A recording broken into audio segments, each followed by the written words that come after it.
My name is Chris Bowling, and I will be talking about liability and disaster.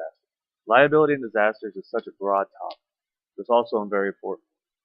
There is liability at every level of disaster response, from local to state to federal. With that said, this presentation is going to focus on government liability as a whole and whether or not they should be held legally liable in disaster response.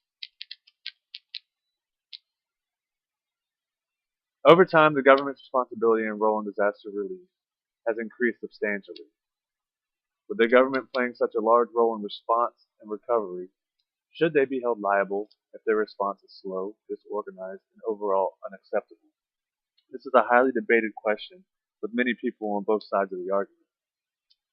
Some say that the government should be held liable because it's their responsibility to protect citizens, and some say that they shouldn't because it's just going to cause their response efforts to become ineffective.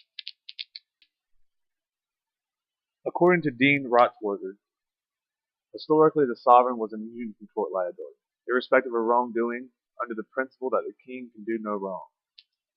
In the U.S. prior to 1946, the government was immune from any civil lawsuits when it came to disaster relief.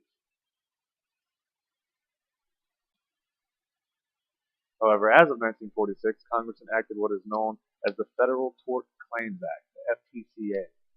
This act has been the means by which people get compensated by the government if the government is found to be at fault for wrongdoing or negligence during a disaster. Certain types of negligence can lead to successful litigation against the government, and some of these examples are failed disaster management, where the government just fails from the bottom to the top in managing a disaster effectively, responsibly, and efficiently. Also, failure to warn. The government has many resources, such as the National Weather Service, as well as others, that they can use in order to warn the public of impending disasters such as hurricanes, tornadoes, wildfires, other natural disasters that the government has the capability to predict. So it's their responsibility to warn the public of these types of things due to the resources that they have. Also, failure to protect citizens. As I stated before, the government has many resources in order to do this. They can protect the citizens by using a multitude of things. And with that said, the citizens expect the government to use those resources. And by not using them, they can possibly be held liable legally for not using those resources to protect them.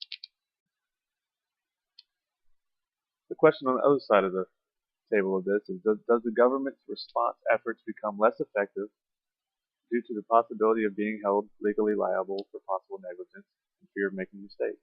Some argue yes. That the government would be too worried about being sued to effectively respond to disasters. And that is a big question that is argued and that needs to be looked at more closely. Thank you for your time, and this has been Liability Disaster.